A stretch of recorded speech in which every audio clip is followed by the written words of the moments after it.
પામી ગયા, જોયું પોતાના ભાઈ રામચંદ્ર ભગવાન વનમાં ગયા છે, દશરથ રાજાનું મૃત્યુ થયું છે, એના કારણ મારી માં કૈકેયી છે.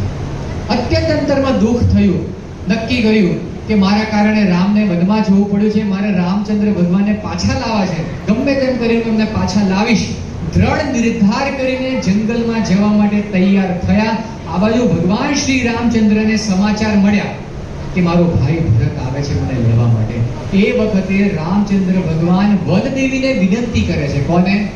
વનદેવીને, કે હે વનદેવી, તમે મારો ભાઈ જે માર્ગેથી આવવાનો છે ચાલતો ચાલતો, એના માર્ગની અંદર જે નાના નાના પથ્થર આવતા હોય, નાના નાના કાંકરા આવતા હોય, ઝાડી ઝાંખરા આવતા હોય, કાંટા આવતા હોય, એ બધા તમે દૂર કરી દો. જે રસ્તેથી મારો ભાઈ આવવાનો છે ને એ રસ્તેથી.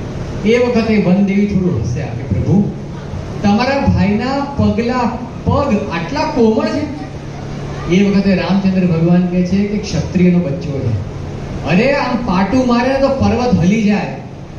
એના પગ કોમળ નથી, પણ એ જે માર્ગ ઉપરથી ચાલતો ચાલતો આવશે ને ત્યારે એને એક પણ જો કાંટો વાગશે ત્યારે એના હૃદયની અંદર દુઃખ અને પીડા થશે કે મારા કારણે મારો ભાઈ રામ આટલી દુઃખ અને વેદના આવી કાંટાળી કેડી ઉપર ચાલતો ચાલતો ગયો છે, તો એને મારા દુઃખની અનુભૂતિ ન થાય ને એના માટેના માર્ગની અંદર જે કાંટા આવે છે, કાંકરા આવે છે, એ તમે દૂર કરી દેજો. તો વિચાર કરો કેટલી કરુણા છે ભગવાનના હૃદયની અંદર.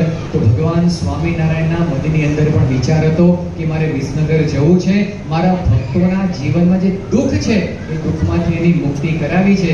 એ વખતે ભગવાન પોતે રાત્રે મૂળજી બ્રહ્મચારી સૂતા છે અને અક્ષરકુંડીમાંથી અક્ષરનાથ પોતે ત્યાંથી ચાલતા ચાલતા નીકળ્યા છે, રાધાવાવનો રસ્તો લીધો છે.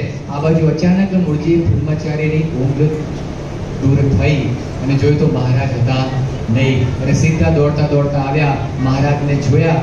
મહારાજ પણ સામે પથ્થર નાખે છે. મૂળજી બ્રહ્મચારી કહે છે કે મહારાજ, ભલે મારું માથું ફૂટી જાય પણ તમને લીધા વિના હું પાછો જવાનો નથી. એ વખતે મહારાજ પણ બ્રહ્મચારીને પૂછે છે કે તમારે ક્યાં જવું છે અડધી રાત્રે?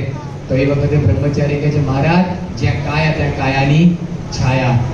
એ વખતે બ્રહ્મચારી કહે મહારાજ, અડધી રાત્રે કોઈને કીધા વગર તમે ક્યાં જાઓ છો? અને મહારાજ કે અમારે તો વિસનગર જવું છે. બ્રહ્મચારી કે મહારાજ દયા કરો, આપણે અત્યારે પાછા જઈએ દરબારગઢમાં અને સવારે બધા સંઘ સમુદાય સાથે, અંગરક્ષકો સાથે આપણે જઈશું. ભલે જવું તો જઈએ પણ એકલા નહીં. એ વખતે મૂળજી બ્રહ્મચારીને શ્રીજી મહારાજ શું કહે છે કે તમારા મનમાં એમ છે કે શુભો મને પકડી શકશે? આ અનંત કોટી બ્રહ્માંડના કરતા હરતા એક ભગવાન છે. મારી મરજી વિના સુબું પાંદડું પણ હાલી શકતું નથી, માટે સુબો મારો વાળ પણ વાંકો કરી શકશે નહીં. અગણિત વિશ્વની